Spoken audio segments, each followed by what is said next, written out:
I think before we start, we will perhaps do a brief introduction to the speakers today. I have to thank Dr. Minna Makihonko and Dr. Satia Ven for gracing us with your presence today and for sharing the knowledge with us, which I think is very valuable, especially for our PhD students. Okay, just a brief introduction. Dr. Minna Makihonko is actually the head of the education unit, the faculty at Tampere University, and her expertise is actually special needs and inclusive education. So we can, from now on, we can also refer to Dr. Minna because of her great experience in special needs and inclusive education, which is also a rising field in Malaysia now. There's a lot of concern with regard to special needs and inclusive education as we are moving towards creating education, especially. Okay,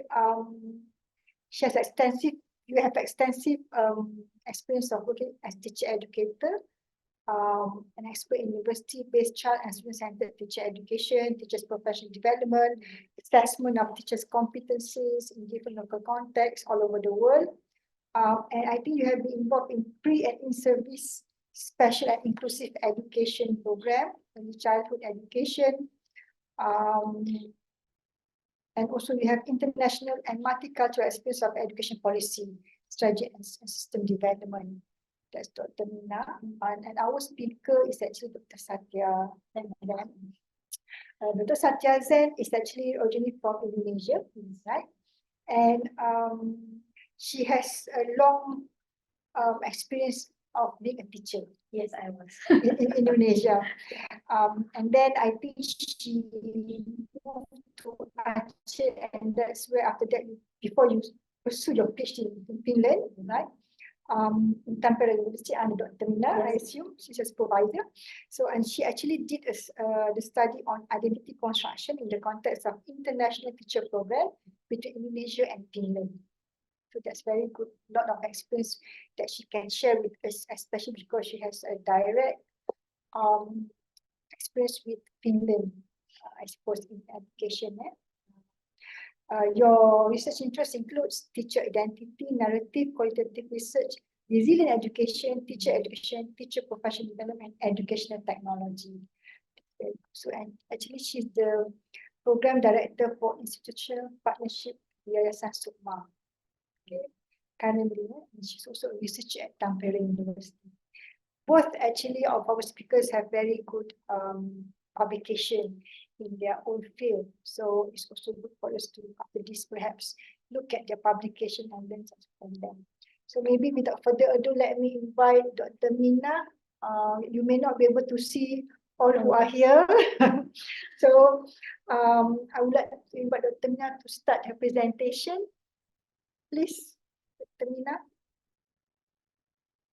Hey, thank you for the Dean, the very welcome greetings, and I'm very happy and also honored to be here. And also I am very glad that you can meet Dr. Satia there because it's quite easier and more easier to discuss when you meet face to face as such. And we have decided to share this presentation so that I will be starting with the presenting the MTE mediated teacher education program, teacher mentoring program from the Finnish perspective and partly from the international perspective. But the Satia's role is somehow to adopt and tell what it means in your context. First of all, in Indonesian context, and then what could it be when it will be implemented in Malaysia. But I will be starting and sharing my presentation. Let's see how it goes.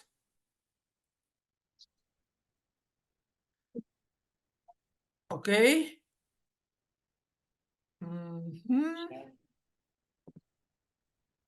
Do you have any problem? No? Yeah, okay, good, good. Okay. Yeah. Can you see it now? And then I also put it first for the presentation. Now, can you see it? Yes. Okay, that's great.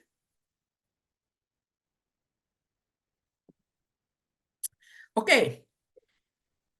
The content of my presentation consists of 5 paragraph or appointments. First of all, I like to say something about the background of the mentoring teacher education. And then I tell you shortly about the context where we are implementing it. And that context is teacher training school, which is the part of Tampere University. And then how we do the mentoring teacher education during the teacher training. Mostly this mentoring focus or happens as such during the teaching practices. And then some words about the mentored teacher education and what is our focus, what it will come, what are the learning outcomes after mentored teacher education program. Okay, some words about the background of the MTE program.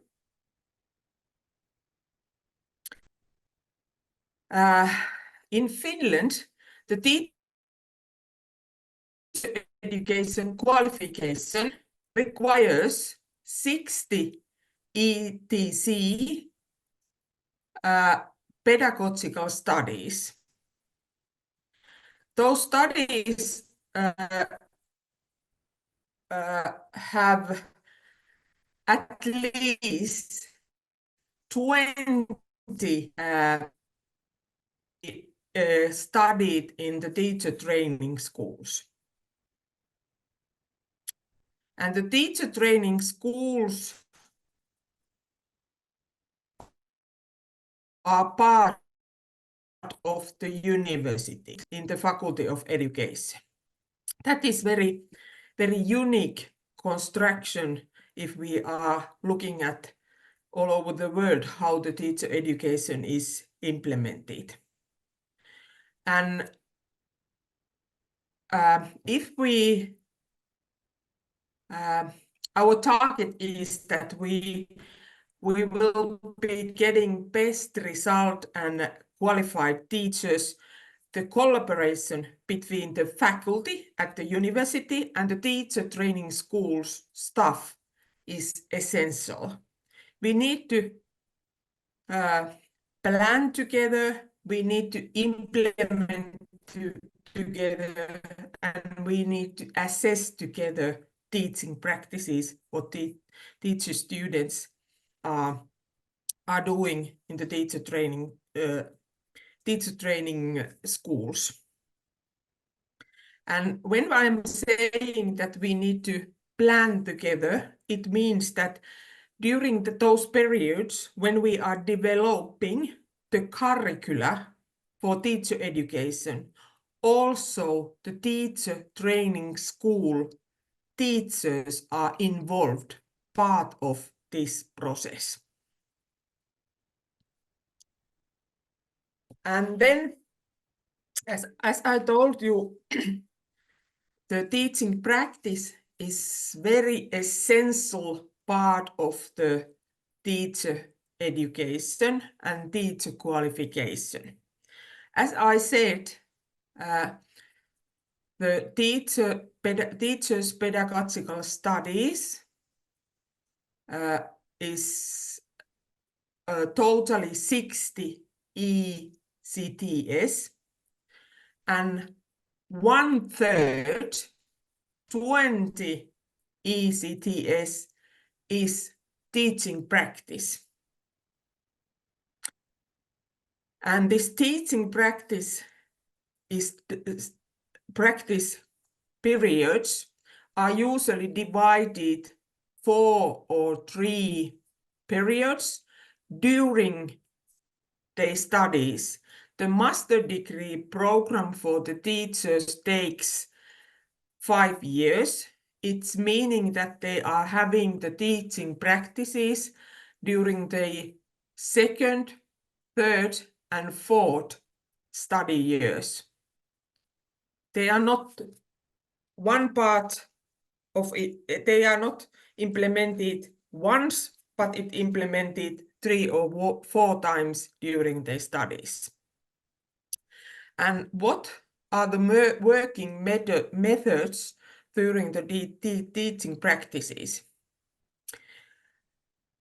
We develop the student skills steps by step. The first start point during the 2nd study year is that they just observing what it means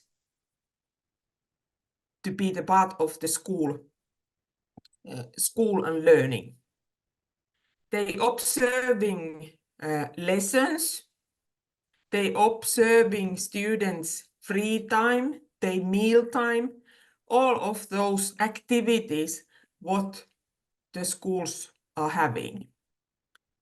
The second issue is that when they have get to know what happens in the school, they have a possibility to give supervised lessons alone or alongside other teacher trainers, teacher students. In the first teaching practice period during the 2nd study year, they usually teach together with some others in pairs, that they don't need to teach alone. Because as we know, the teacher professional development, it's not happening during the one night. It requires time and also mentoring. That's why we are not putting the teacher students in very hard places as such in the beginning of their studies. They can first of all teach together with some other teacher students, and then step by step they start to responsibility of the one lecture alone, and maybe in the end of their studies they can teach also the whole day. And during the teaching practice, they also get a counseling from the teacher training school teachers about the pedagogical and subject-based pedagogy. Because as we know, it's totally different to teach English or maths. We need the subject-based pedagogy. And when the mentor discuss or guiding or supervising the teacher student, they also discussing him or her what is the main points of this lecture, the basic structure of the lecturing, but also what are the essential or special approaches to teach this specific subject. Because also the subject-based knowledge and pedagogy is very, very important. And then the teacher students need to learn about how to take care of the whole class and how to provide individual teaching and the student-centered teaching and so on. Those general pedagogical knowledges. And those are mostly what I said before. Those are mostly what happens with the students and the cooperation with the students and teacher trainer, the student. But then very important part of those mentoring teaching practices are that the teacher mentor also supervise or mentoring professional identity growth of the teacher students. And it happens alongside the teacher training process at the university, but also in the teacher training school during the teaching practices. And that's why it's very important to plan teaching practices and teacher education curricula together with those teachers who are teaching in the teacher training schools, that we all know what is our focus. And this is quite unique, as I said before, that in Finland, we have 8. In this picture, you can see 1, 2, 3, 4, 5, 6, 7, 8, 9 dots. And those dots are the multidisciplinary universities. And one of the faculties in all of those universities is the Faculty of Education, where the teacher education is organized. And all of those universities are having teacher training school, which is the part of the Faculty of Education. Why? Because we have 8 multidisciplinary universities, but you can see here 9 dots. And that Turku University, which is on the western coast of Finland, is having 2 teacher training schools. One in Turku, where the university is, and then they have another one in Rauma, where they also are having teacher training schools. But the others are having only one teacher training school. And you can look at this. We are not a very big country, but we are quite a long country, and most of our citizens are living in the southern part of Finland, and the northern part of Finland, and eastern part of Finland, they are less citizens. But based on the research finding, it's important to have the universities and teacher training schools in all over the Finland. Of course, the Rovaniemi, which is the capital of the Lapland University of Lapland, it's had a large area and less citizens living in that northern part. But it's still very important to have that university, that it will be supporting the life also in the northern part of Finland.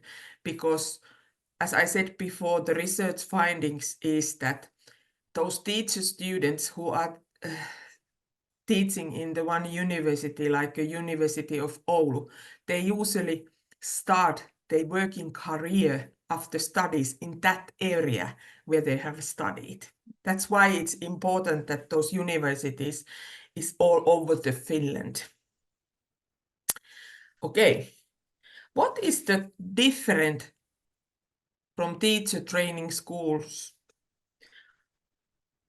What differentiates teacher training schools from other schools, ordinary schools, what we are having also in Finland?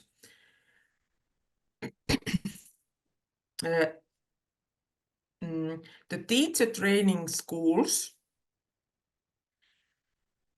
the teachers, their staff plan student teaching and teacher education programs together with the Faculty of Education of the universities. As I said before, it's very important part of their work. They also do how we call development and research pilots or programs. They are piloting, for example, the new ideas, how to teach students, how to train teacher students, and so on. They are developing different kind of activities, and also the teachers are having research activities, or at least helping the university staff like a professor and researchers to collect data or implement interventions in the schools. And also the teacher training school teachers are organizing quite a big amount of in-service training for all teachers in Finland, also those who are working in other schools, which are paid by the government, are funded by the government. And teacher training schools, they are organizing different kind of teaching practices. Also those who will work in the future like class teachers from grade 1 up to grade 6. Subject teachers, mostly in Finnish system, the subject teachers teach from grade 7 up to secondary education. They also train student counselors and special education teachers. All our teacher education is organized in the universities.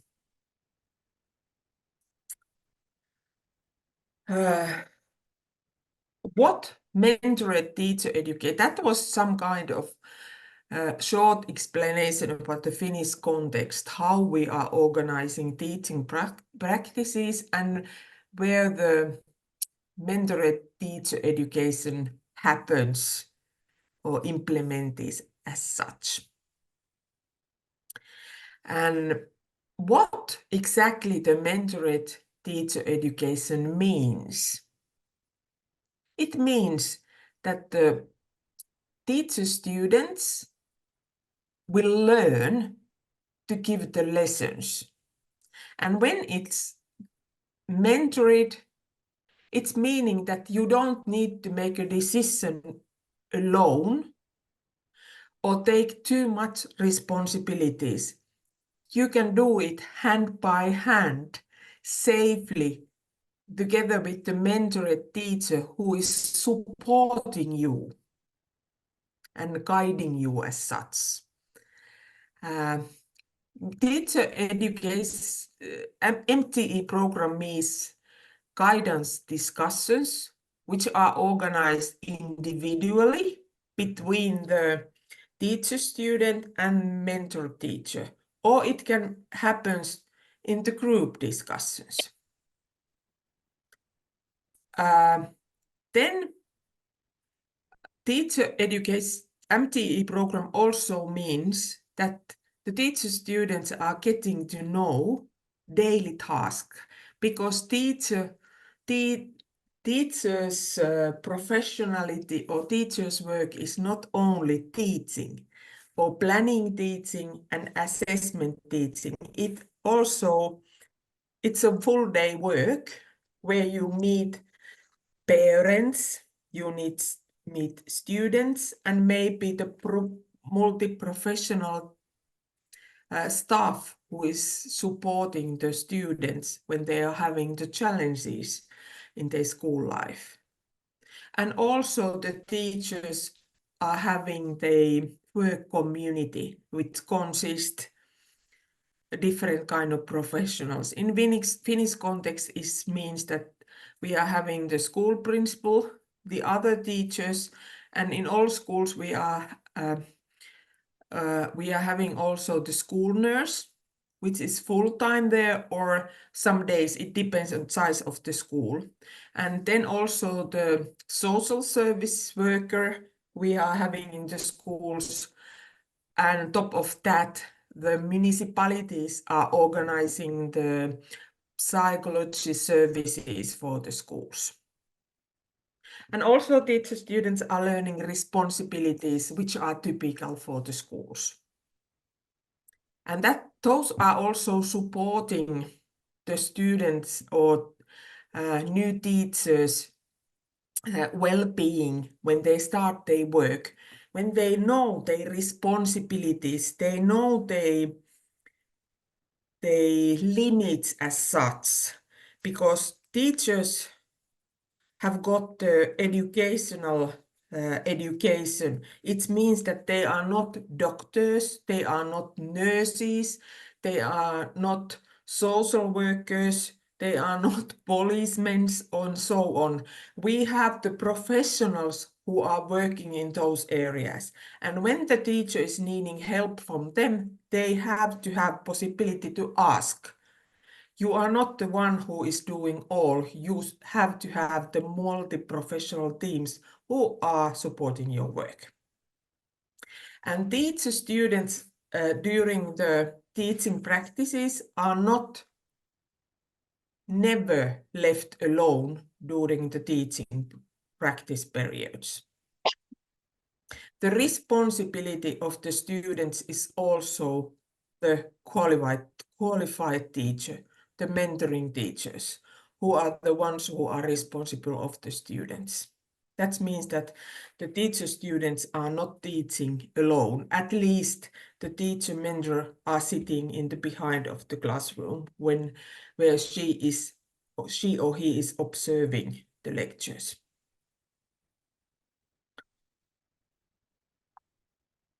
And then the last bullet you can see what it means in the classroom situation. When it's mentored teacher education allows the teacher students to grow steadily into their teacher identity. As I said, it takes time and they need support to create their teacher identity. Also, to gradually increase their responsibility in the classroom. As I told before, first from acting as an observer and then taking a personal lead in the teaching sessions. It takes time, and also between the observation and personal lead is the teaching in groups or teaching in pairs.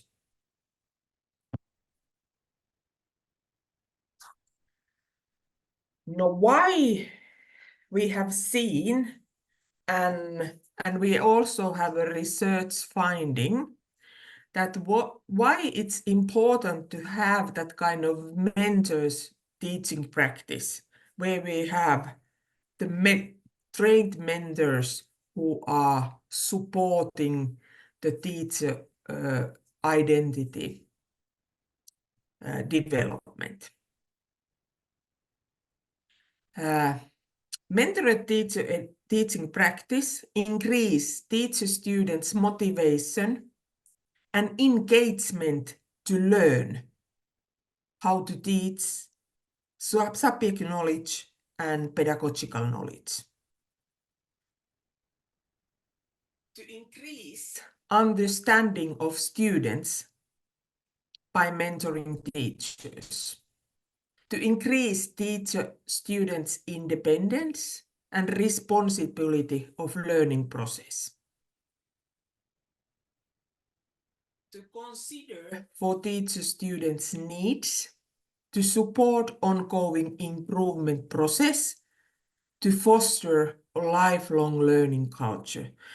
Those are the issues what gives the motivation for the teacher mentors to support and mentor teacher students.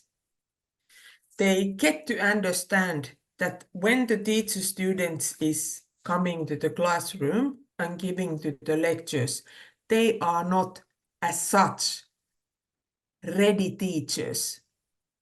They are still growing up teachers, those teacher students, and they need to help. We need to feed and give water for the new teacher students to develop their responsibilities. And that requires also the know-how from the teacher mentors, how to do it. And that's why we have developed and using in Finland MTE program. And based on the research findings, what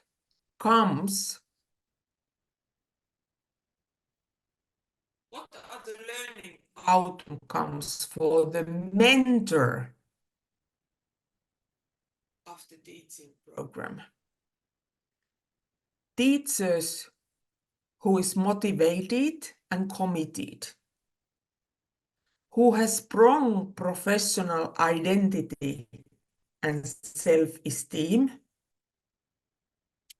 who knows and implements evidence-based practices, because we have a lot of research evidence what teaching methods and practices are qualified and well working. Who can manage the diversity? The variation is in the classroom between the students, their skills and knowledges are huge. Meet the teacher mentors, meet the diverse needs of teacher students.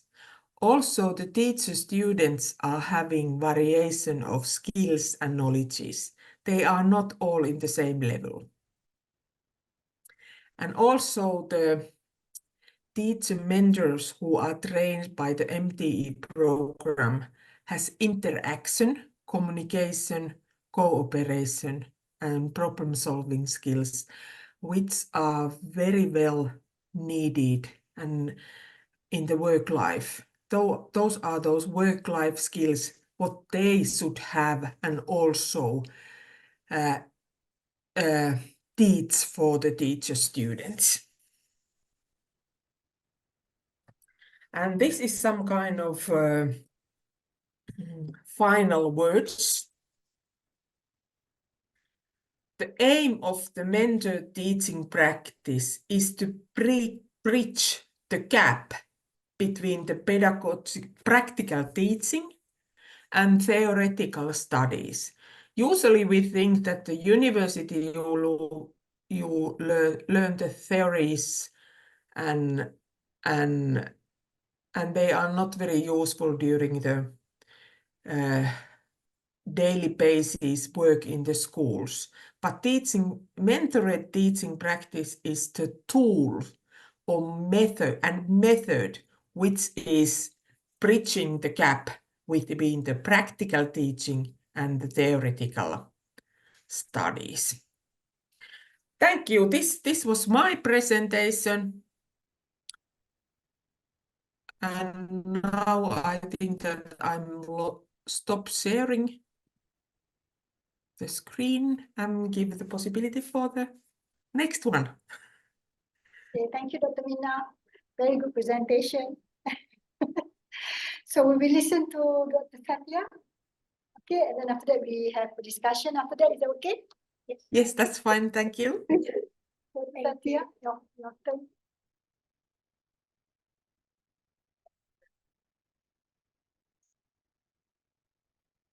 Okay, that was a very good description and very detailed and very, it's quite, there's a lot of information about teacher education in Finland and also how it is done in practice and what's the role of mentor and teacher mentors and teacher educators which are located both in the faculty and also in the teacher training school. Yes. And so my presentation is probably going to be based mostly on Indonesian context. where we are also having this practice teaching, which I think it's implemented everywhere in all teacher education, most countries, I might say all. And so today I will also discuss a bit about Indonesian context, how practice teaching are being implemented there, and how mentor teacher education might fit and might be appropriate to be implemented to a certain degree in that context. And also we're probably going to explore how it is going to possibilities for managing context, for example. And then later we can discuss together with also participants online. Yeah, so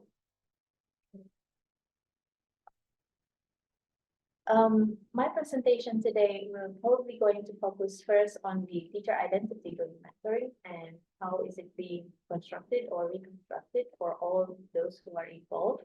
And then the second one is mentoring as an identity reconstruction process. And then the third one is the mentor teacher education approach for Indonesia, and also what's the possibilities are for the Malaysian context, and probably we'll be learning more from all of you who are present today here and online. Now, maybe this is the typical pre-service program that I found relevant in some contexts where there are a lot of, and hopefully it's not commonly representing teacher education everywhere, but I found this quite descriptive to symbolize what we would like to avoid. For example, there is an unrelated forces, highly individualistic, disconnected, and something that is not coordinated well. And so these are the things that probably being described by others who think that some of this preparation, the teacher preparation might represent, but hopefully this is not anymore the norm, and hopefully this is the exception.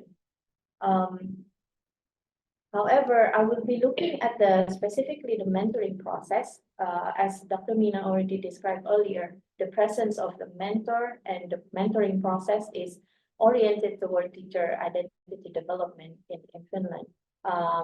At least here in there is orientation toward identity to help teachers develop reflective practices, and then the ability and the capabilities to use research-based evidence and to inform their pedagogical approach in the classroom.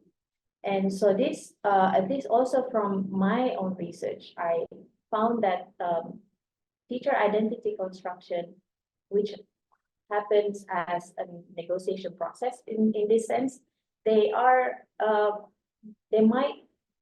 think they are supported during mentoring, especially if it is, if the mentoring are implemented in the sense that they provide opportunities for all those who are involved to be able to take different perspectives and to learn from each other.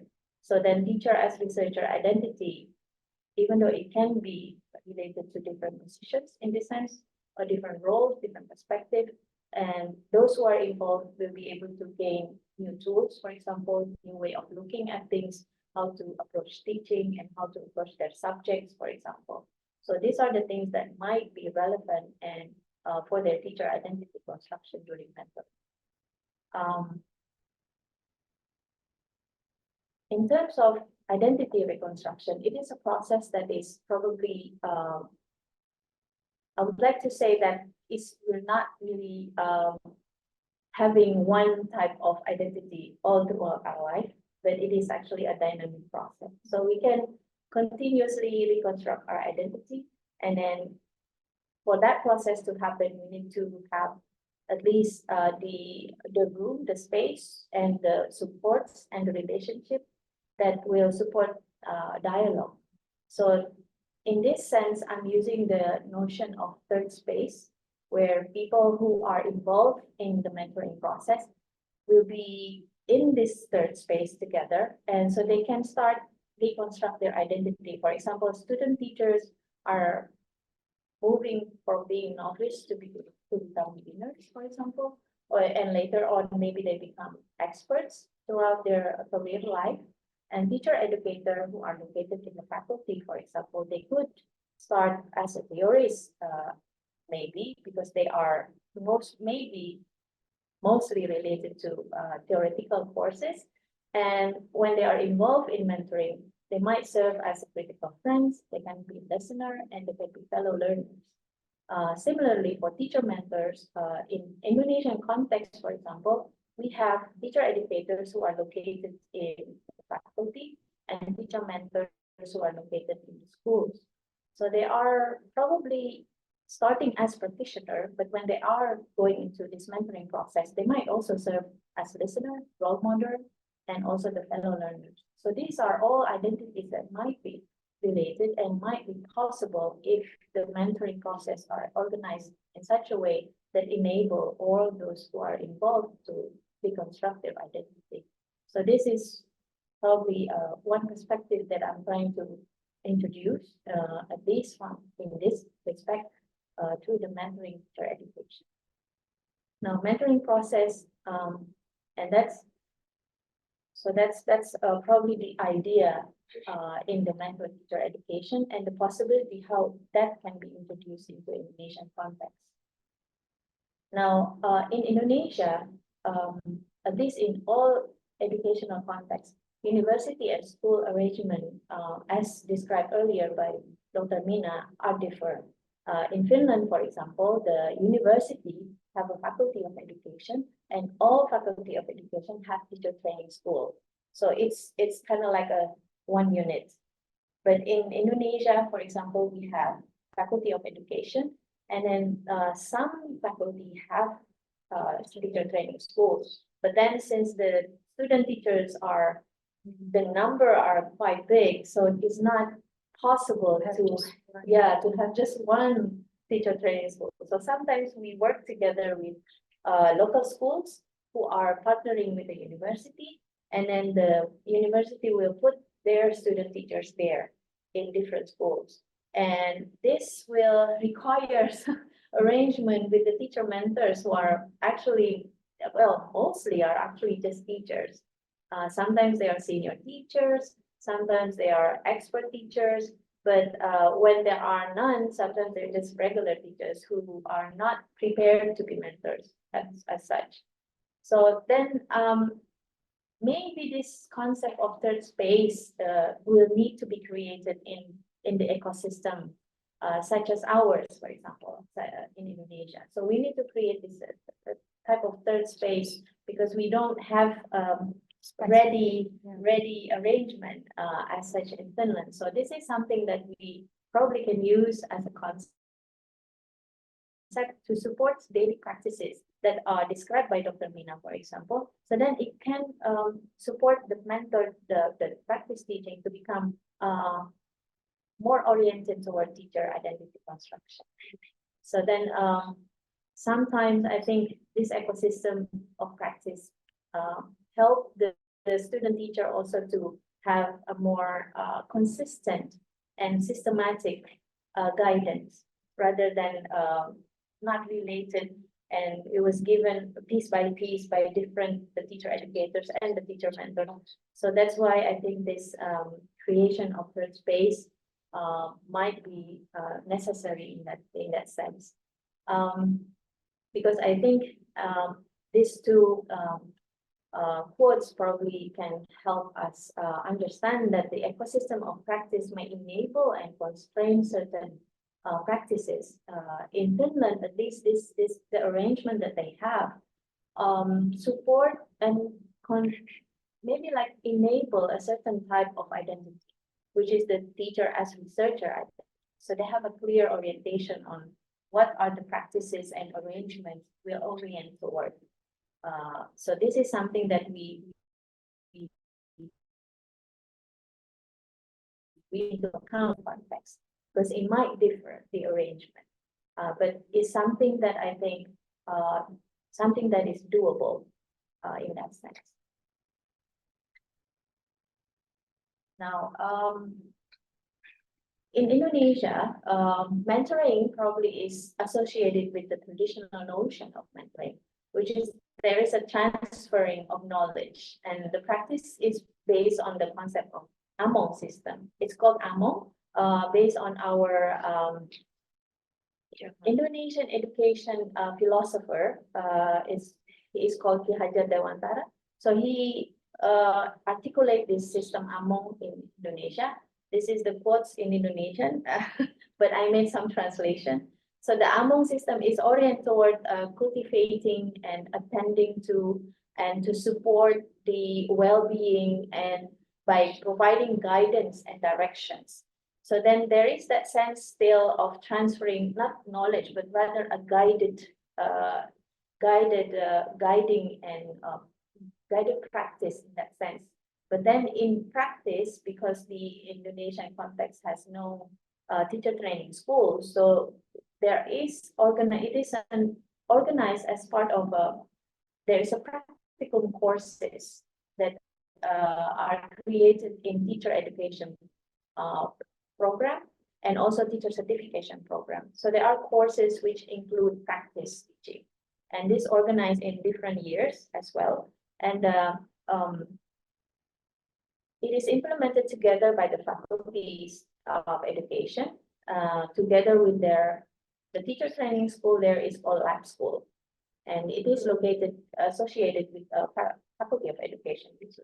But then they also have school partners, and this means this is regular school selected by the local Ministry of Education and the university. So then they can accept student teachers. And the assessment is being done both by the teacher mentors, which are located in school, and also by the teacher educator, which is located in the faculty of education. So I don't know if there is a similar arrangement here in Malaysia, but maybe later we can discuss more. Yeah.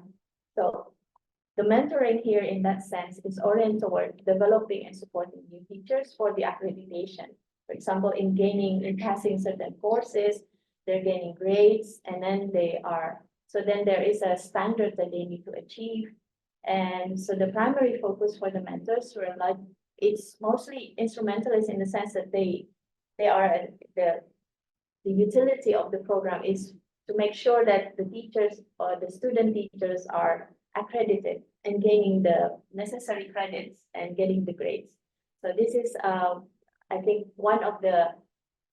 maybe one of the features in the Indonesian context. And then, so what are the considerations that we have in this sense to implement mentor teacher education? In Indonesia, there are some changes now, currently in the higher education, and also specifically for the teacher education. For example, the practice teaching in Indonesian context now is changing. That initially we have practical courses that includes featured a lot of practice teaching in the school, but now it is called school internship. So now they spend longer time in school. And then there's also another opportunity to do internship, which is under the Campus Merdeka program, where the student teacher may come from faculty of education, but also come from other faculties. So this is also possible. So they can do an internship in the schools. And the second one, there is also a change in teacher certification program. So from until 2022, the field practice teaching is conducted as one course. But after 2022, there is an on and off model for practice teaching, meaning there is a period of on school, and then there's a period of off school where they go back to university and discuss what they did in school. So there is this closer collaboration between teacher mentor and teacher educator. So this changing made it possible and made it necessary to have a more systematic mentor process. And that's why I think the mentor teacher education is relevant in that sense, because there is already changing happening in Indonesian teacher education context. And so maybe creating this third space is possible because the closer collaboration is already there. But then there is still, I think, what needed now is a coordination, maybe like a more organized and systematic collaboration between institutions. For example, if there is a university already have a working relationship with school partners, then there is a need to have a more formal maybe, in that sense. So then the teacher mentor, for example, can have more hours dedicated as mentors, and also more hours dedicated to collaborate with teacher educators. So those are the formal structure that need to be in place. So this mentor teacher education then probably will be necessary in that sense to create that formal structure. And so how to contextualize? Another thing that I noticed is that based on the readings of some literature about teacher education regulation, there is already a leveling, for example, in Indonesian context, that teachers who are just graduated from teacher education are considered beginner experts. In that sense that in the regulation that they are already acknowledged as beginner experts. But then this may not translate yet into practice, like as an identity construct, what is teacher as beginner expert is.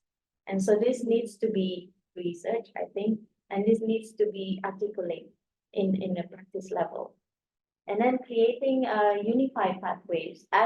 Right now, I think there are a lot of ways for Indonesian aspiring teachers to be teachers. They can go to faculty of education, or they can go to subject-based faculty, then get certification. So there are different pathways. Yeah. Or the certification will be done by the Faculty of Education. Yes. Yes. So there are, and all the graduates of Faculty of Education still also need to be certified. So there are layers, and there are maybe in a sense a lot of hurdles to be accomplished in that sense. So and there are a lot of pathways to be able that you can enter to teaching profession. So there is a need for us also to develop a unified pathways for teacher. And in that sense, we need to have a clear third space for teaching practice, where student teacher have a clear guidance on what to do during practice and how they are going to do it and who's going to guide them and toward what end and what is the outcome for them after they finish with the process. So are they going to be recognized as beginner experts? So these are the things that probably we can clarify and more articulate if we have a systematic structure in place.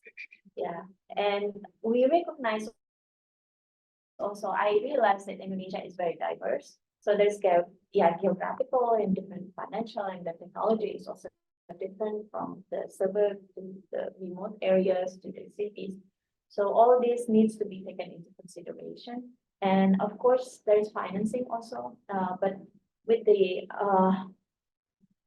commitment of, for example, some corporates to education through their CSR, this can be part of the financing aspect that we can look into. And also there is already existing program where teachers are working in community. For example, the Guru Penggerak group, and there is a teacher subject-based collaboration. We call it KKG. And Guru Penggerak is a program by the government for teacher community. Yeah, so this already existing, and then this can actually we can maybe approach them and work together, for example, to support the teachers who are teacher mentors already in their school. So we can support them. So there are ways where we can probably contextualize mentor teacher education in that sense to create a third space where our student teacher can be guided and then supported throughout their teaching practice. So now the question is, how about in Malaysia? I'm sorry, but I'm not probably very familiar yet. But at least there are two studies here that I found interesting, and they describe mentoring in that sense. One is conducted, written by Arifin et al. I think this is based on a program, the Expert Teacher Scheme, and where there are those teachers who are considered to be excellent teacher and they can apply to the post and then they can be recognized as such. And then they are actually doing mentoring, although it is done informally. And so they also have roles like they help other student teachers, they share knowledge, they build networking. So these excellent teachers have a multitude of roles, but they can serve as a mentor teacher, and they're probably already and they're recognized as mentors by others. So this is one study where I find that this scheme is already created from teacher mentors by having an excellent teacher scheme. So this is one. And the second one is a study done in Sabah, I think, and this is also done under a program, which is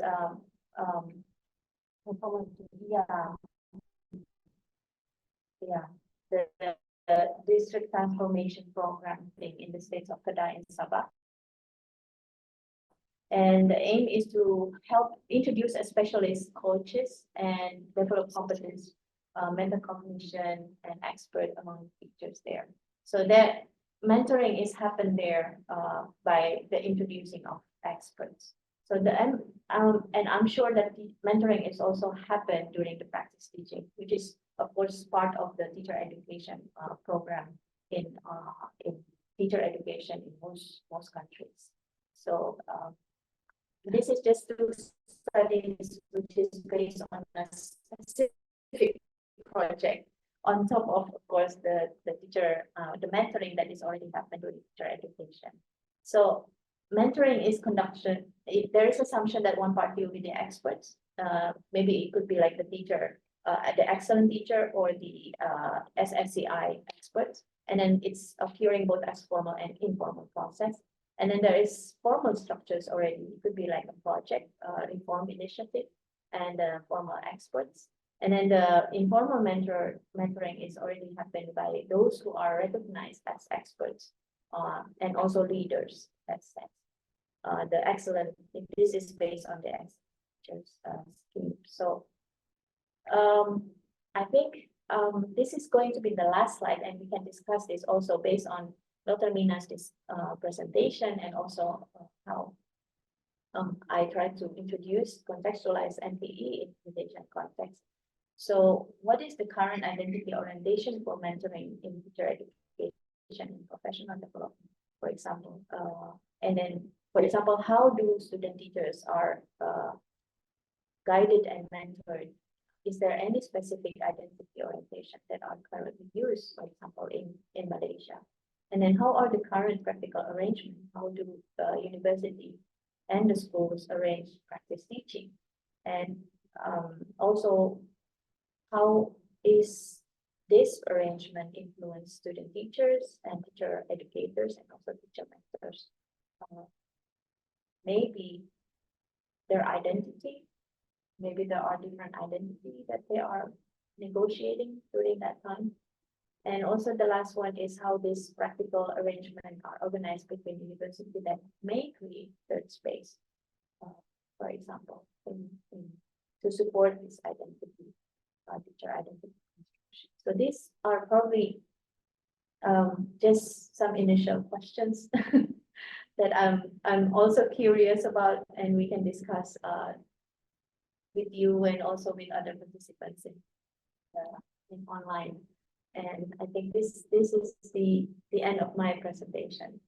So thank you so much for the opportunity to share and to present this, and hopefully we'll be able to learn from each other today. And I will stop sharing. Okay. Yeah. Thank you, Dr. Satia and also Dr. Minna, for the sharing session today. I think it's also good for us to have a discussion, but I can see from your presentation that there are some similarities with regard to the pathways for teacher education program. I'm not sure about your country, but it's quite similar in that sense. But I wonder about Finland's teacher education program, because just now I saw that it was a master's degree with 5 years, This for, yeah, 5 years. 5 years, right? Bachelor and master. Bachelor and master. So you do have also bachelor degree in education, Dr. Minna? Sorry, I didn't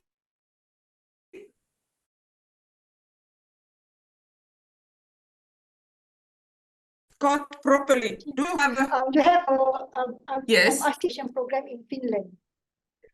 So you have bachelor degree and master's yes, degree for the education yes. program. Okay, so but they are of similar duration. No, it's totally 5 years. Total. 3 years for the bachelor, and just after that one, 2 years for the master. They will have to do directly Yeah. to the masters. Yes. Oh, I see. So they will go to school. They will start the practicum, right? In the masters or in the bachelor. So they will do it in both degrees. In both. In both. Usually it's half-half. When it's totally 20 ETC, for the bachelor program we have 10, and then for the master 10 mostly. So they must do the masters after Yes. the bachelor. Yes, during the master, yes. So it's different than our teacher education program. We have the bachelor degree Yes, in education, and we actually have two types of it's actually one is for elementary school teachers. The degree is actually managed by the teachers institutions. yes. But for the secondary school, it's managed by the Faculty of Education in the universities. Okay, And on top of that, that will be about 4 years. yes. 4-year program. And after that, we also have another option where now we also offer the postgraduate diploma in education for students who specialize in non-education program like subject specialized, who wants to go to get their certification in teaching. So they either go to the institution of the teacher training institution or the Faculty of Education that offers the postgraduate diploma, which is a shorter time, like 1 year perhaps, depending on the structure of the diploma offered by the universities. Yeah, but I think with the Ministry of Education, the priority is actually on the bachelor degree, bachelor in education. Okay, and we do one thing I've learned from your presentation and Dr. Satia is that the mentoring teacher education program that you discussed, it is it's very good in the sense that it benefits not just the teacher student but the teacher mentor. It's part of the professional development of the teachers in the teacher training schools. Which I Yes. think like what you said, it would be difficult to have the teacher training schools because we have many students. Yes. But I think if we are able to work with the schools and show how the mentoring would benefit the teachers, they, I think, would be also interested to collaborate in such a program. So when you show to us the excellent teachers, that is actually for the teachers' professional development, not so much for the mentoring of the teacher training or teacher students. But of course, teacher students who are placed in school for their practicum, they will be mentored by, of course, excellent teachers. Usually they will be mentored by experienced teachers who are usually already excellent teacher. But the mentoring is not as not reflexive, perhaps. Not really. It's like that. I suppose the university faculties would have to have more collaboration, close collaboration with the schools, to have such a structure of mentoring in place. So now the teacher educators are the ones who play more role in mentoring. And in that way, also is to some extent you not recognizing the expertise of the teacher mentor, who are the practitioners, right? Yes. So I can understand why Finland's education system is very good. In that sense, the mentoring system is a win-win situation for all, for the teacher mentor, teacher educator, and the teacher student, which I think we also have to aspire in that direction, I think. Okay, so that is what we have. Even when you talk about just now, the second studies on the specialist teacher, that is done by the district education department. That is also for mentoring for the teacher in school. Not for the students. It's part of their professional development. Mentoring is there, but it is not for the student teacher. And these are also among selected excellent teachers. Okay. So there is already They have the pool of specialist teachers. This is where they put them at the district office to help in the schools. That's why I said the school performance improvement, not so much on the teacher education program. So in that sense, I think we need to learn from you and also from Dr. Minna. Can I know, Dr. Minna, how many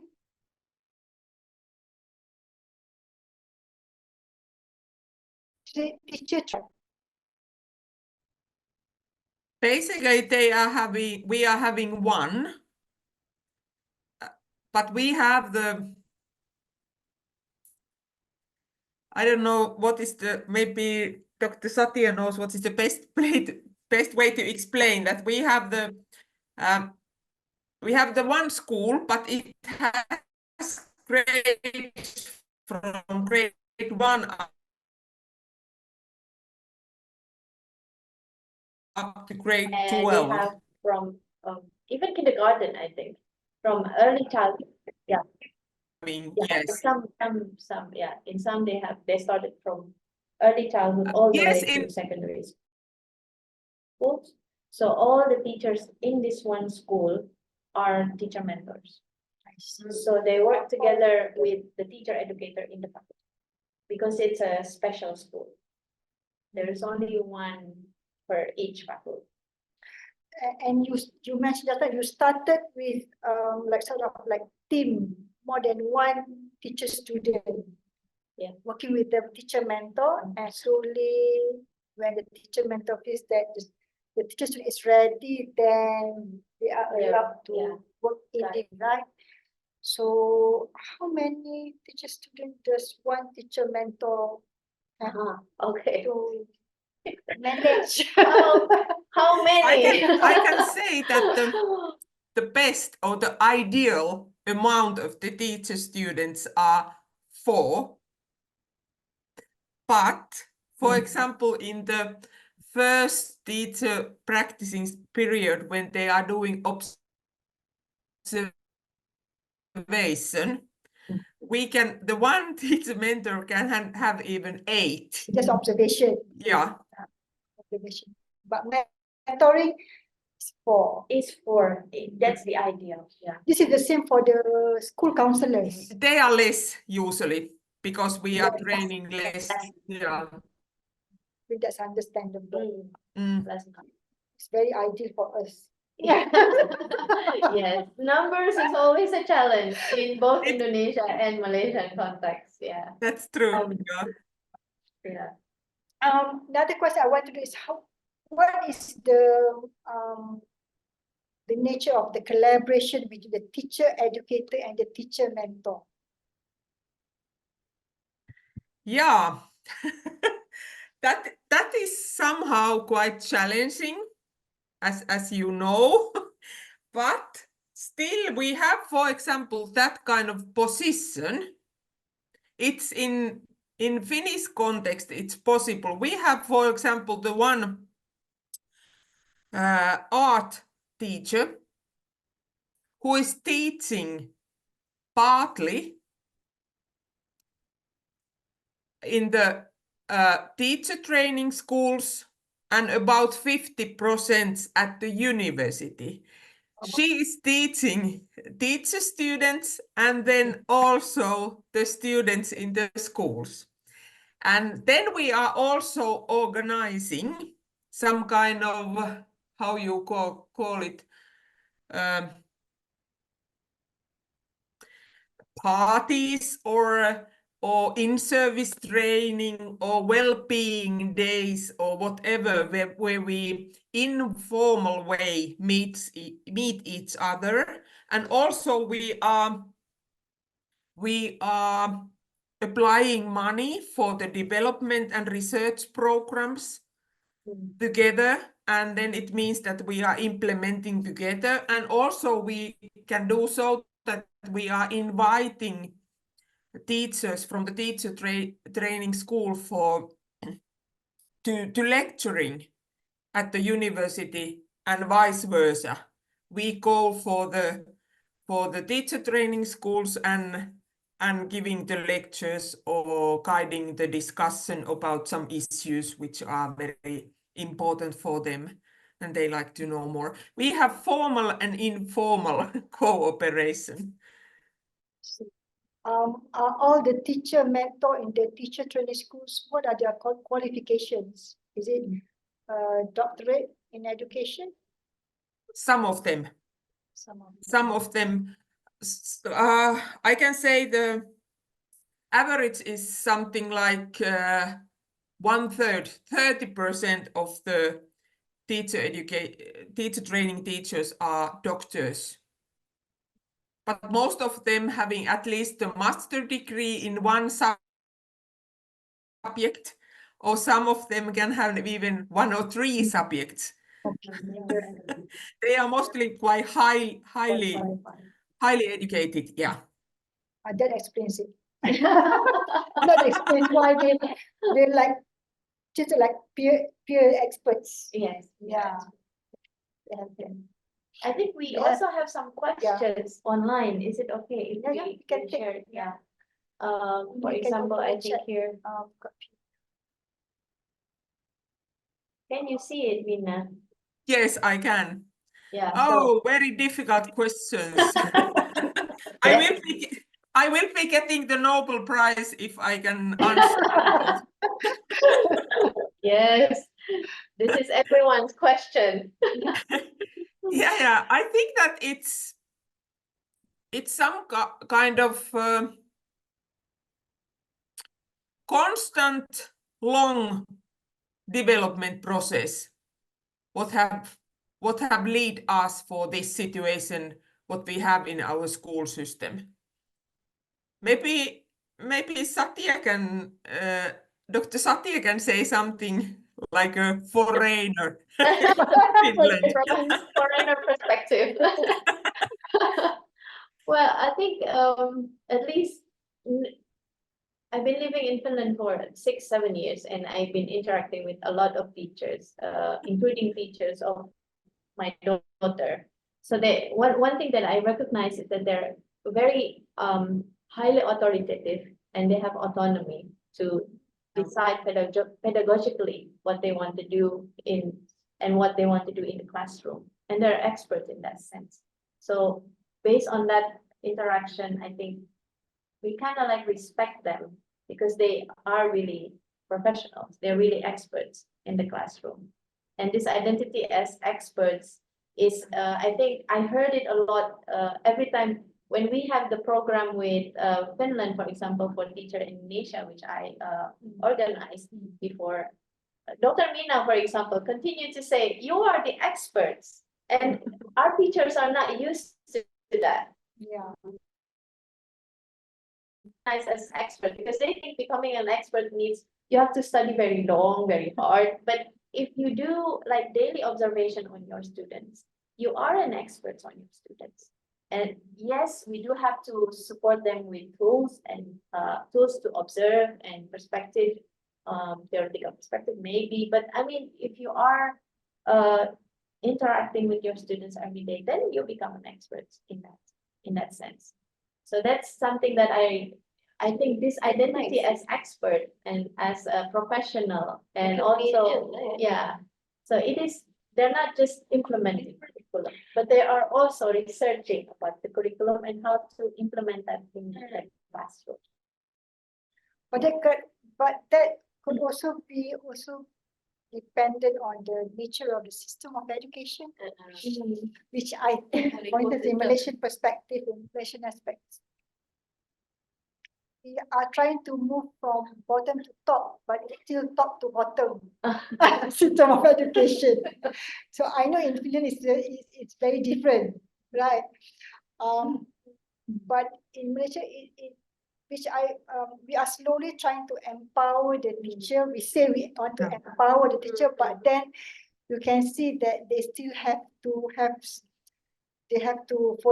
be compliant to some rules, perhaps some very quite defined curriculum, for instance. Yeah. So they are still perceived as the implementers of the curriculum rather than where they can actually design and decide on how they want to teach or what to teach even. So because when I think of my PhD even in UK, the teachers there, when they are doing a PhD with me, they were like, I didn't know that I can do this. That I'm empowered to decide what I want to do as a teacher. So they also have similar perception, even in the UK.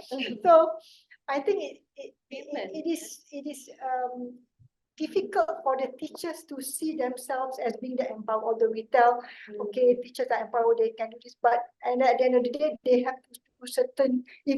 When we talk about 21st century learning, they are being given the manual to show what is 21st century learning according to the Ministry of Education, which to some extent I do not agree, because we at the Faculty of Education has a different idea of what is 21st century learning. So these are some of the things that we have to slowly change the mindset of the ministry to some extent. So it's a challenge for us. Yeah, We got more questions. and Satia, I think that she raised up a very good point, because I think that the main issue is the trust.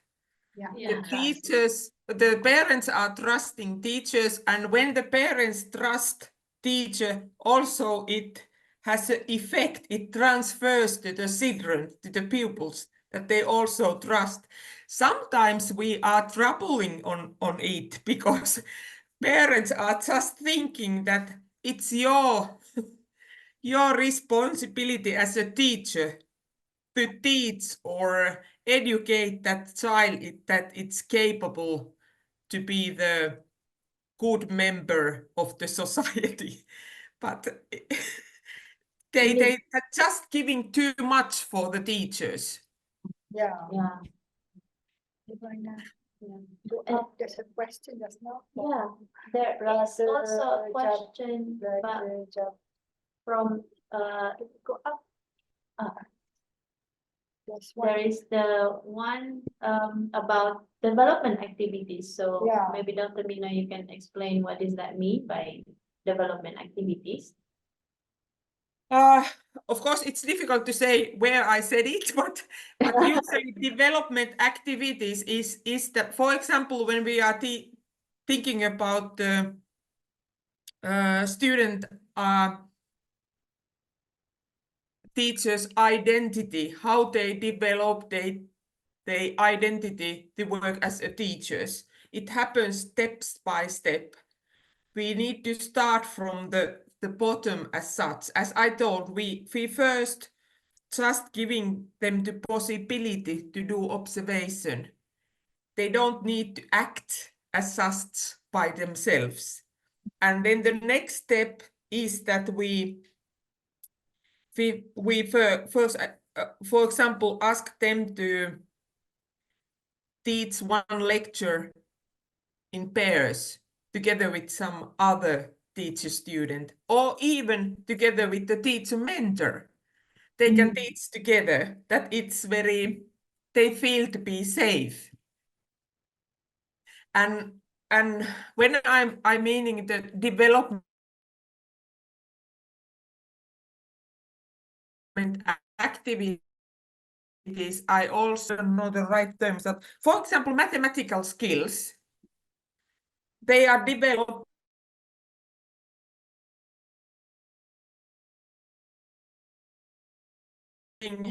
how to calculate, subtract, and add.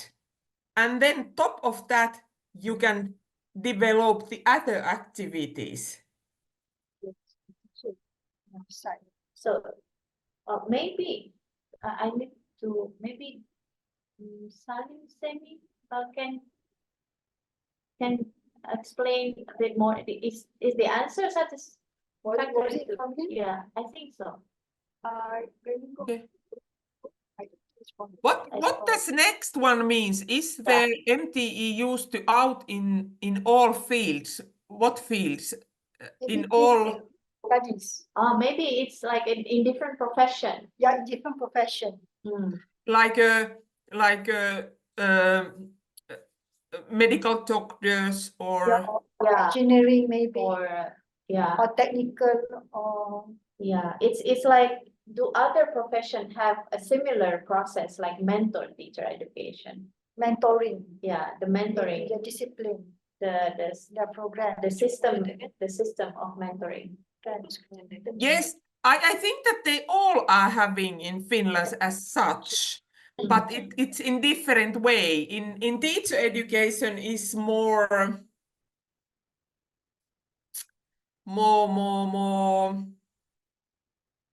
how I can say, it's more developed more. It's research based and it's structures as such than, for example, in technical studies. As such, more in technical studies, they also have the practical periods, but they don't have the mentoring program as such. Yes. I think that explains it very well. I think in teacher education, it is more systematized. It's more Yes. The mentoring. So that's why. And I think there is this news about how Finland is the most efficient educational system.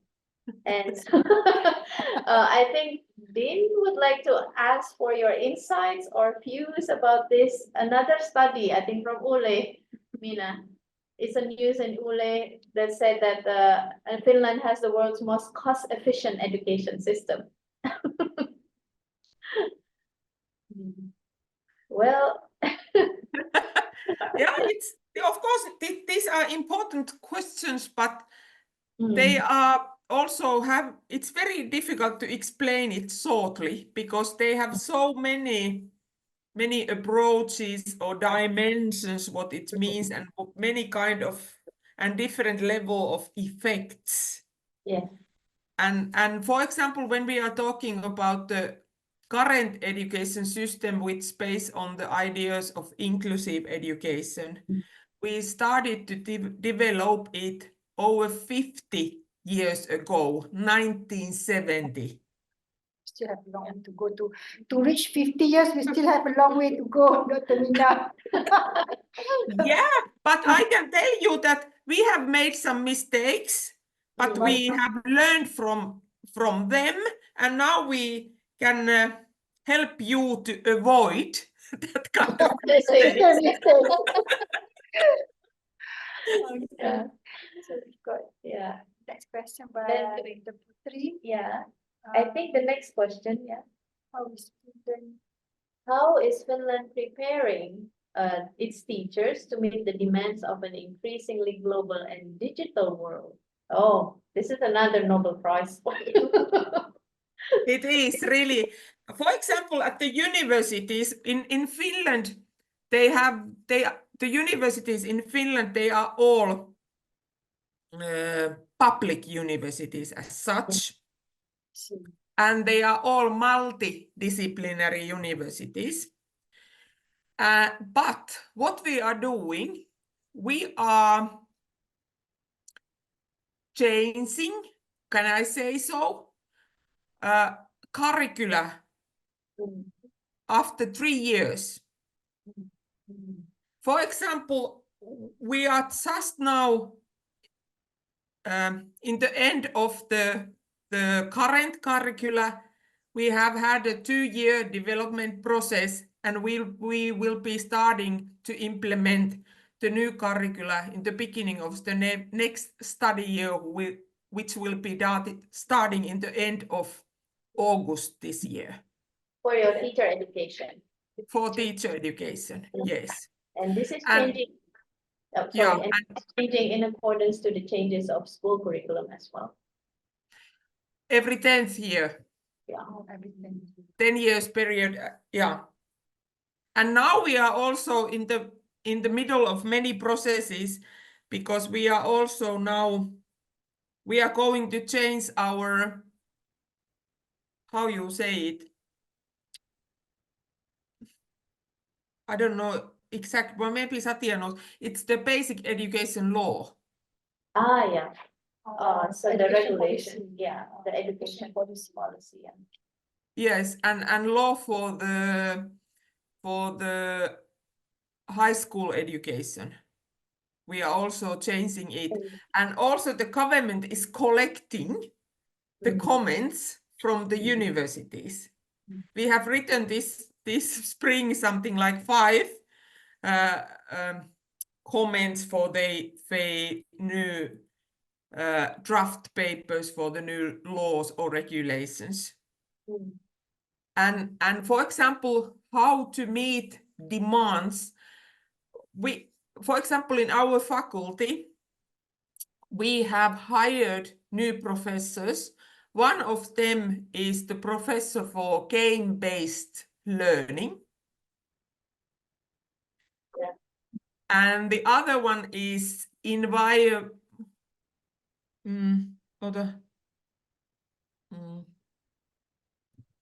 Kirsi-Pauliina Kallio. It's environmental. Yeah, in environmental education. I know she knows all our stuff. Yeah. I met her. Yeah. Yeah, we have tried to take, of course, the teacher education is very demanding, because you are educating teachers for the future, and you don't know for what kind of future. Yeah, you have to be prepared for any types of future. Yeah. Right. Anything, any possibilities. Yeah. Maybe the last question is intake. Yeah. This is the last one, Minna. I think they from Nazatul Ahmad. So she wants to know if there is any changes implemented in Finland, mentoring, MTE after the pandemic. Maybe the Brazilian program that Tampere did was actually a good example of that. Or how much were you affected by the pandemic? Very. How much? Very much. We even closed, I think that same way than what you did. We closed the schools for some times, and we start to do, using the same word, we are saying that we started to organize or using the distance learning methods. It's meaning that teacher is alone in the school and the students are at home and trying to get the information via lines, digital information. It wasn't very successful. And in the beginning, it was really the big challenge. And for example, for the teacher students who was in that time in the teaching practice period, they had to organize their teaching via computers. Yeah, I see. And it was really the big challenge. And what happens when we first time implemented this kind of MTE program for Brazilian teachers? We started so that we are doing the face-to-face training in Brazil. But then the pandemic came. Everything is online. And some months we need to change it totally for the distance mode. And it was really the challenge in the beginning, but we learned a lot that it's not need all the time to meet face to face. Of course, there's some kind of kick-off, like this situation is good because Satia is there. You can see her, you can feel her, you can smell her, and opposite way, she can feel you and smell you and some kind of have a very deep touch of you. The next meeting via computer is much more easier. Yeah. Okay. So the mentoring also had to be done online, I assume, right? Yes. Yeah. During that time. During that time. And also, Yeah. I think in the teacher training schools, they have to change the way they did mentoring at that time. And then since Tampere University at that time was having a program as well, mentoring teacher education for the Brazilian teachers. So they have to also change that online. And so that's how, but then this mentor teacher education is developed as a hybrid. Okay. I So see. yeah, now this can be done in a hybrid Hybrid way. mode. So now Yeah. that hybrid mode now is also being practiced now? Yes. So you see the viability post-pandemic continue with the hybrid mode, Yeah. which I think That's was true. That's true. But I have to tell you that the teacher students are very clever ones as such. After pandemic period, they also sometimes asking that is it possible to organize distance learning for the small children? Very difficult. very difficult. Can you guess our reply? That please just come to the school. Yeah. Okay. Any Very other question you want to ask? No question? No. Okay. Minna, I forgot at the end of your slide there is a video. Maybe if Yeah. maybe we can show that. It's about 7 minutes or something. Can you open it? I'm trying. I think Try everyone. it.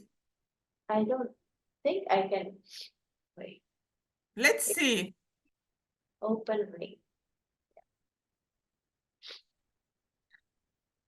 Oh, let's see. Oh, Marcus has a question. How the teacher? Oh, I cannot. I need access to permission to Okay. access the item. I think you can probably share it. No, let's see how it. Let's see. Can I open it? But I'm not. There's a question from Marcus. Oh, Okay. there- Teachers, the only one teachers. Oh, okay. I want to know how the teachers from implement the sustainable education. Ah, sustainable education. Hey, wait. Minna, maybe before we show the video, there is one other question from Marquis, and she wants to know how do teachers from Finland implement the sustainable education. And Marquis is a teacher? Yeah, and she's a teacher in one of the school here in Malaysia. That is very, very good question, an important question, because when we are thinking about the sustainability, we just thinking mostly quite easily that it means that we need to just put our how we call it, rubbish in the right places. Is it plastic or is it metal or whatever? But it's very, very narrow approach for this sustainability issue. I think that it's also the attitude. And we need to teach it for the students somehow. For example,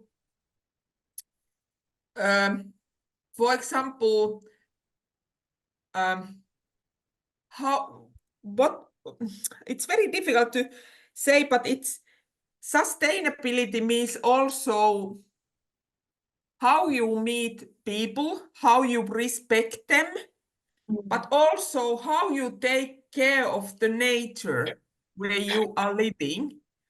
And also, for example, when you go to you need, for example, the new trousers. Is it need to buy the new one?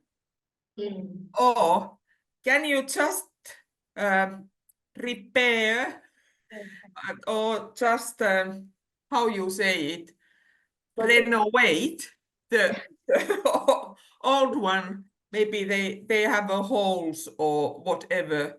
Can you just use your brother's trousers or just borrow from the neighbors or buy it from the second-hand shop, because we have lot of stuff all around, and there is not all the time to need to buy the new one.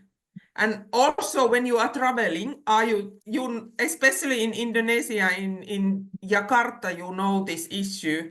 Is it need to travel alone in the car, or you just collect your neighbors with you? Contribute to traffic jam.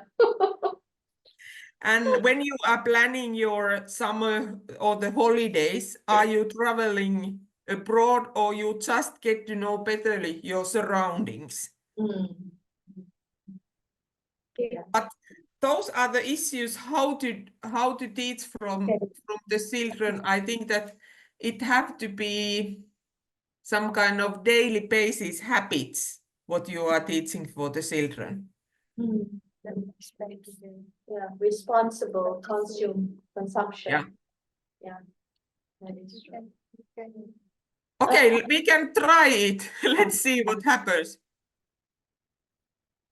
I'm not very good in this Zoom. I'm more using as Satia knows, the Teams. Yeah, we use things a lot. It's not the... Can you see it now? No, I'm in the... Yeah, that's the one, the link. Nani? Cannot click on it. No, I need permission. I think that's yeah, I think that's Dr. Minna's. I think this is from this. Oh, OT. Oh, okay. Mm. Open link, yeah. Let's try.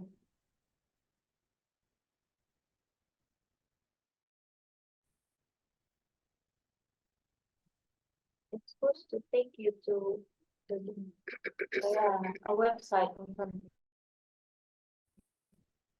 university website.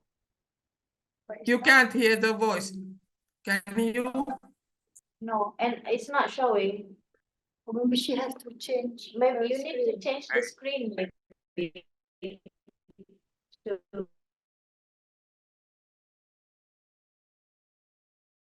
Olen Tampereen yliopiston normaalisempään peruskoulun opetusta. You can't see the... No, maybe you need to stop sharing the other one and you can switch to the video one, the MP4. Yeah. Share the screen of the Yes. video. What about now? Yeah. Yes. You can see. Okay, now you can play. Yeah. Okay, yeah. Yeah. No. Now. Yes. Can you see it? Yes. Yep.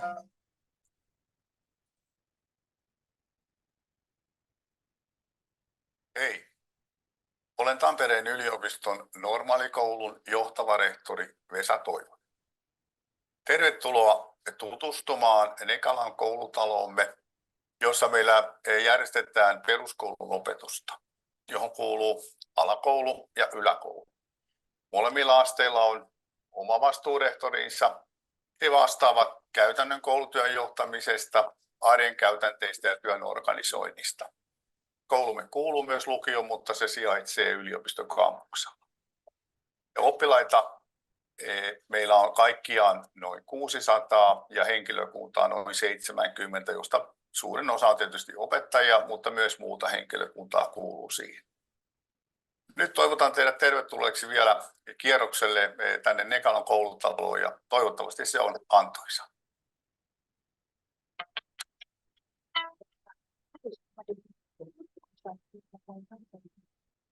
Tervetuloa Tampereen yliopiston normaalikoululle. Me kolme ollaan tänään teidän kouluoppaa. Mä oon Matias Kallinen ja mun lempikouluaine on liikunta. Moi, mä oon Venla Taubert ja mun lempikouluaine on historia. Moi, mä oon Sanni Tsokkinen ja mun lempikouluaine on matematiikka. Normaali ysiluokkalaisen päivä alkaa siitä, että he matkustavat kouluun joko kävellen, pyörällä tai bussilla. Ja meidän koulussa tavallinen koulupäivä kestää 8–4. Ysiluokkalaisten illanviettoon kuuluu yleensä joku liikunnallinen ja musikaalinen harrastus, sitten kavereiden näkeminen ja opiskelu. Meidän koulupäivään kuuluu myös välitunnit, jonka aikana oppilaskunnan hallitus yrittää järjestää välituntitoimintaa.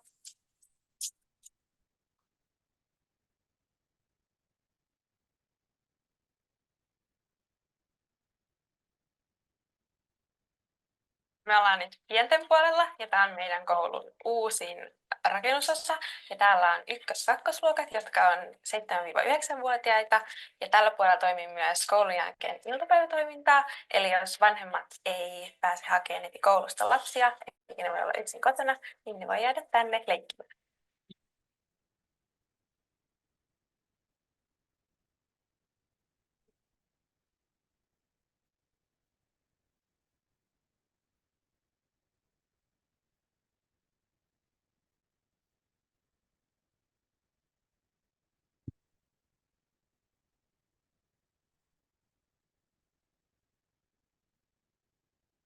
Me ollaan tällä hetkellä kielten käytävillä menossa ruotsin tunnille, jossa tällä hetkellä 9-luokat opiskelevat ruotsia pelaamalla yhdessä peliä.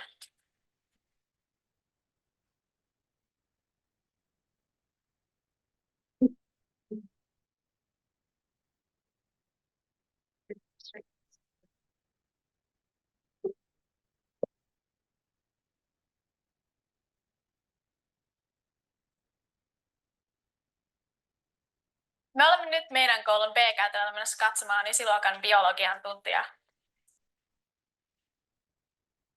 Hei kaikille, mun nimi on Minna Makihonko ja mä opetan biologiaa täällä Tampereen yliopiston normaalikoulussa. Ja meillä on nyt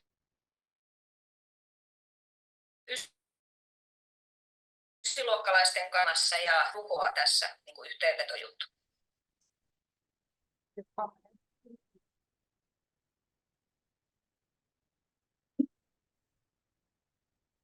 Me ollaan nyt yläkoulun oppilaskunnan hallituksen kokouksessa, jossa mä toimin puheenjohtajana. Ja oppilaskunnan hallitus toimii niin kuin kaikkien oppilaiden edustajana meidän koulussa. Me huolehditaan, että meidän oppilaat voi hyvin ja että kaikilla on kova meidän koulussa. Mun takana on meidän koulun ruokala, jossa jokainen meidän koulun oppilas syö ilmaiseksi lämpimän aterian, jonka ne voi itse hakea tuolta mun takana olevasta linjastosta.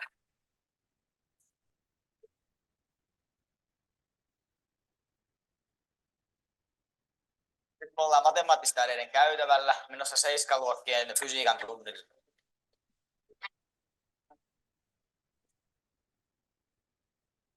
Hyvää päivää. Mun nimi on Jere Lepola. Toimin matemaattisten aineiden lehtorina.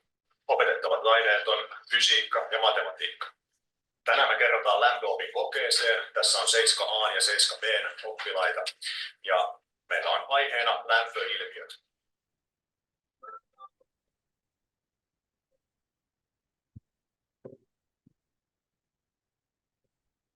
Nyt me ollaan alakoulun puolella 2 oppimisympäristössä.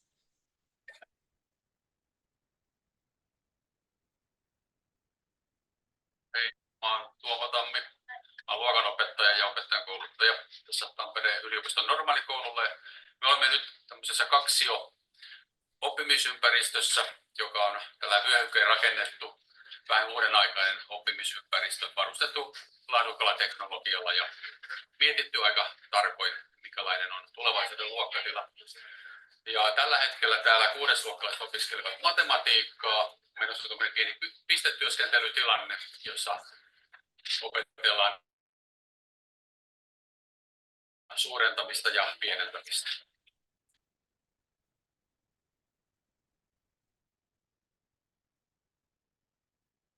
Nimeni on Mikko Horila. Olen 5. luokan opettaja täältä Kaksiosta. Ja meillä on tässä meneillään ympäristöopetustunti, mitä pitää opetusharjoittelija. Ja näillä tunneilla meidän ohjaavien opettajien roolina on seurata tuntia, tehdä muistiinpanoja ja etukäteen ja jälkikäteen yhdessä opetusharjoittelijan kanssa tutkia tuntia ja miten se sujuu.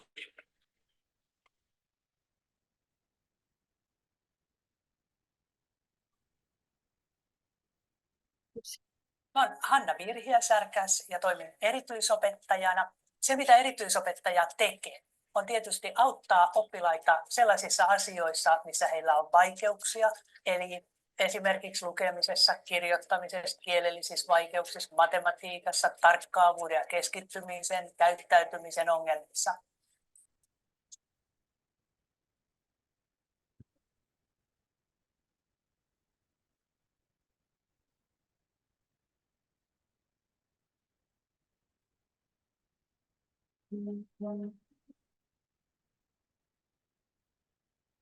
Olá, eu sou a Luísa da sala de 8D e nós somos da sala de circos e nós tocamos agora samba e hetkilyä.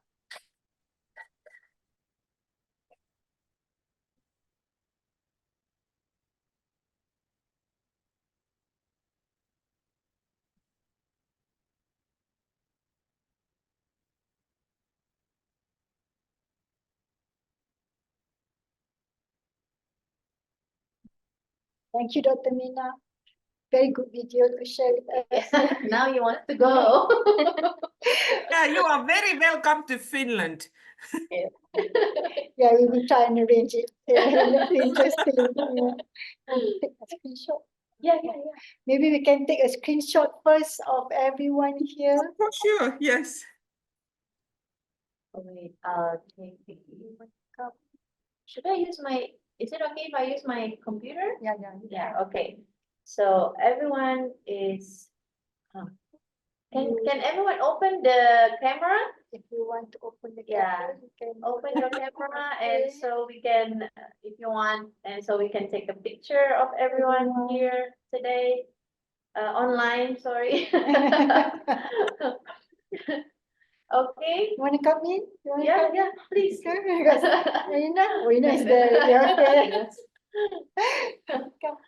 Okay. Wait, here.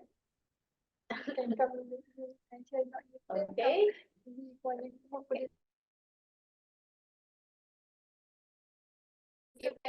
Yeah.